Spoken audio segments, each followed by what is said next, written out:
Hey everyone, this is Ruta Mittal. Welcome to my channel. Today I'm going to talk about how to stop negotiating with clients or what to do if they ask for discounts. Here are a set of principles that you can stick to based on my past 7 years of business. Number one, the price is the price. So whenever someone asks for a discount, I politely but in a straightforward manner would tell them that this is the price. We don't do any discounts or any negotiations. If the price is the right fit, we can talk more about how to take the next steps. But if the price is not a fit, then you can always save for it and come back. So this has been my principle for the last 7 years in business. I would say that only in 1 or 2 cases, just as an experiment, have I ever done a discount launch. It has never been a launch where we provide discount, bonuses to enroll within a specific period, or fast action bonuses to act fast in a launch. Here's my mindset. If you train your audience to think that they can only buy when there's a discount, you'll have a lot of feast and famine cycles. So I don't prefer giving discounts whether in low ticket products or in high ticket products. Even when we go on sales calls right now for our mastermind, we will say the exact same thing, that the price is the price. So I have a strict no discounts policy. Here's the thing, when you're providing, let's say, a one-on-one done for you service or a one-on-one consulting, or let's say a mastermind in our case, where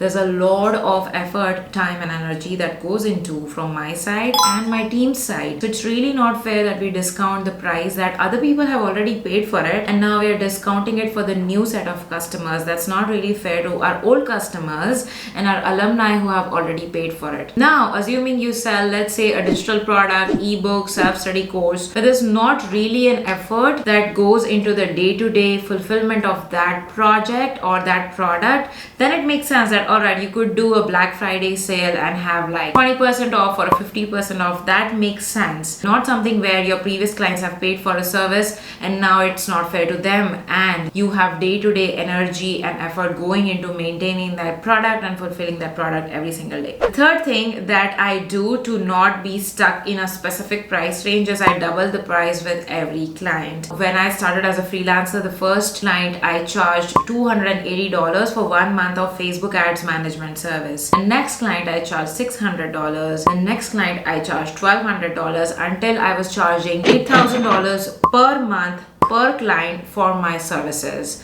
And granted, at that time I was not just offering Facebook ad services, I was also offering like launch services, ad services, and a little bit of social media management as well. Here's the thing, like a lot of people will get used to a price and then be weird about increasing the prices, but I like to not be in a comfort zone with my prices. I raised the price of our mastermind like 4 times in the last 1 year. So every quarter there was a price increase, and now we haven't increased in a while, but then there's another price increase coming very soon, because again, the value increases as the time goes by. Let's say a service like a one-on-one service or a mastermind, you can only fulfill certain amount of spots. If you, let's say, only want 50 people in your mastermind and you want to have the best quality of entrepreneurs inside, you cannot accept, let's say, 100, 200 or 500 people inside, because you want to keep it a small group, keep it exclusive. And the only way to grow is to raise your prices and keep it small and attract more committed people in. Just like in your one-on-one services, if you're providing that,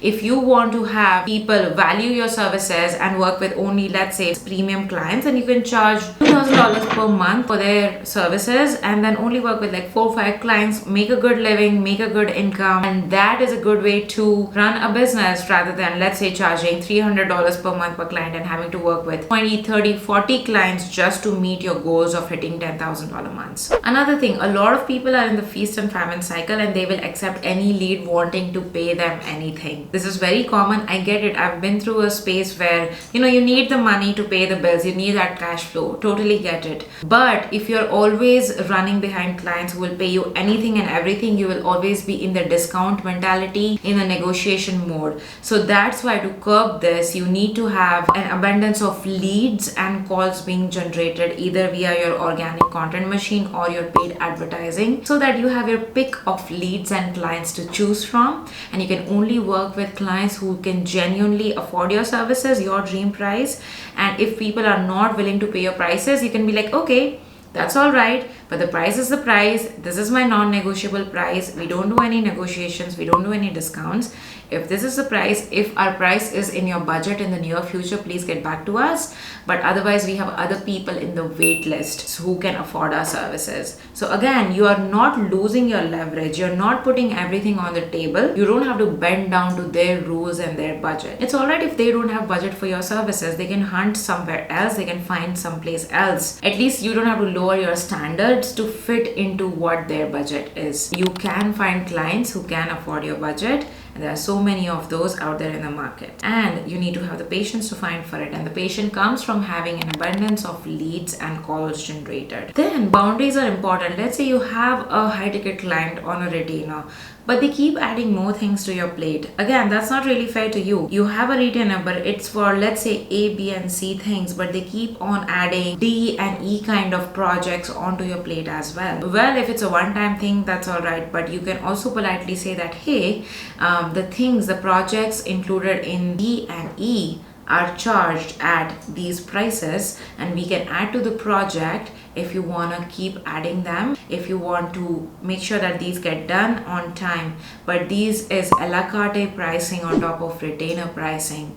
So let's say you are on a retainer of $2,000 per client per month, and if they have additional stuff for, let's say, just that month or for 2 months of the launch period, you'll be like, okay, this is an additional $1,000 per month for the next 2 months, so that we are all set for this launch projects and we don't have to worry about anything else. You can stick to your pricing instead of, again, bending to their rules. Next thing is, clients don't really respect if you're negotiating. At least this is my mentality. I could be wrong, but this has been my experience that, the best quality of clients that I have worked with, and I've worked with clients from 15 countries in done-for-you consulting and coaching niches. So in those cases, anytime clients ask for negotiations or discounts, it just never ended up working out for a long term. Like, they were never a soulmate client, and I was never a soulmate consultant or coach for them, because it just wasn't a fit. And it's all about, like, what are you deserving of? Because for me, I have a standard in place, like, I'm not deserving of anything below this price point. So you need to believe in your mindset. You need to believe in yourself, like, okay, anything below this, it's just not my vibe right now, and that's all right. So you are sending a message across to the client when you're doing negotiations and discounts. And I'm paying for something, like, let's say I will go to a store to buy something.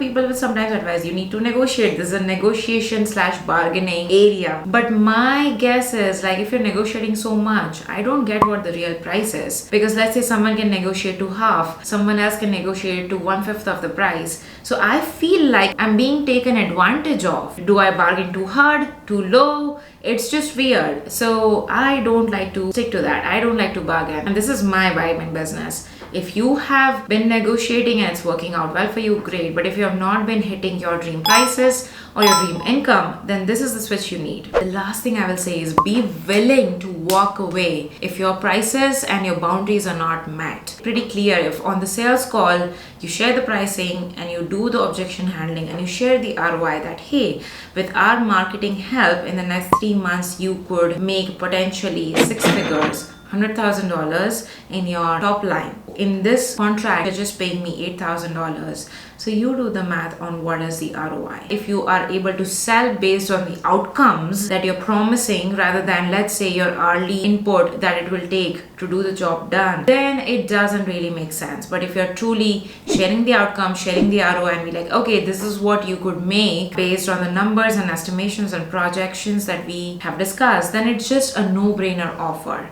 So be willing to walk away if they don't understand your value, and I promise you there are better clients out in the market who are your soulmate clients. Alright, you guys, let me know in the comments if you have ever dealt with low ticket clients who have just sucked the soul out of your body. We don't wanna work with those clients. I promise you there are better clients out in the market. And so hopefully these points help you. Let me know in the comments what your favorite takeaway was from this video, and make sure to like and subscribe to my YouTube channel, and I'll see you in the next one.